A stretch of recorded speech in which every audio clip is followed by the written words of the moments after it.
Nakakamiss naman ng Lakers sa NBA kaya balita muna sa kanila makikipag-trade ng early pick sa NBA draft para kunin ang young center na mala Wemby ang dating. Pero bago yan mga idol, please like muna itong video. Desperate at aggressive moves ng Lakers ngayon sa off-season para punan ang mga butas sa kanilang roster at palakasin ito. At maliban sa paghahanap nila ng big man sa trade market, plano din nilang kumuha sa paparating na NBA draft. Ang kaso, pick number 55 pa ang meron sa kanila. Kaya naman, ayon sa LA media outlet, agresibong ipupursu ng LA ang 16th overall pick ng Orlando Magic with a trade package reportedly involving Gabe Vincent or Shake Milton with their 55th overall pick.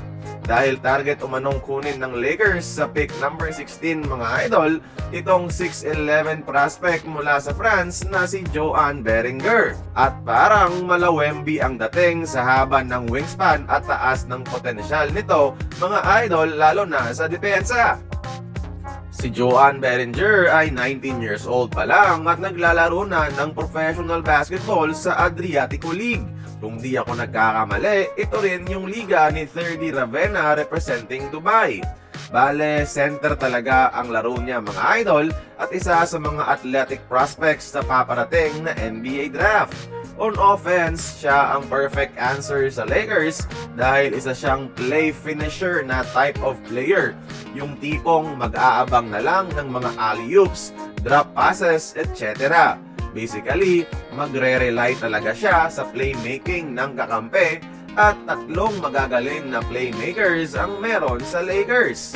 Kumbaga mga idol, parang rim runner na sina Derek Lively o Jalen Duren ang laro nito sa offense. Kaya perfect para kay Luka. Mga idol, magaling din to humanap ng pwesto sa mga pick and roll at solid ang body control sa mga banggaan. Yung rebounding nito nag-i-improve din habang nagkakaroon ng experience. At di pa tapos ang pagtangkad niya mga idol. So expected na magiging 7-footer ang taas. Very low maintenance na type of offensive player na kayang umiscore ng 10 points nang walang kahirap-hirap sa playmaking ni Luka at LeBron. Ang talagang asset niya mga idol is depensa dahil sa tangkad, isa sa mga best shot blocking prospects si Beringer mga idol. Literal na parang naglalaro lang ng volleyball sa mga supalpal sa haba ng abot at taas ng vertical. Malapad ang ground coverage at napaka-fluid na niya sa movements when defending the pick and roll. Very coordinated ang movement kahit matangkad dahil sa kanyang soccer background. Mga idol, di rin basta-basta nabubuli sa poste dahil nabablock niya because of his length. Pero need pa rin talaga magpalakas. At may instances din mga idol na kaya niyang mag-switch sa mga ball handlers. Easily ang may pinakamataas na ceiling in terms of defense, projected top 20 pick na kayang magbigay ng instant impact with Luka and LeBron. That's why understandable bakit gusto ng Lakers sumugal. Kaya kayo mga idol, tingin nyo, bagay ba sa Los Angeles Lakers itong si Joan Beringer?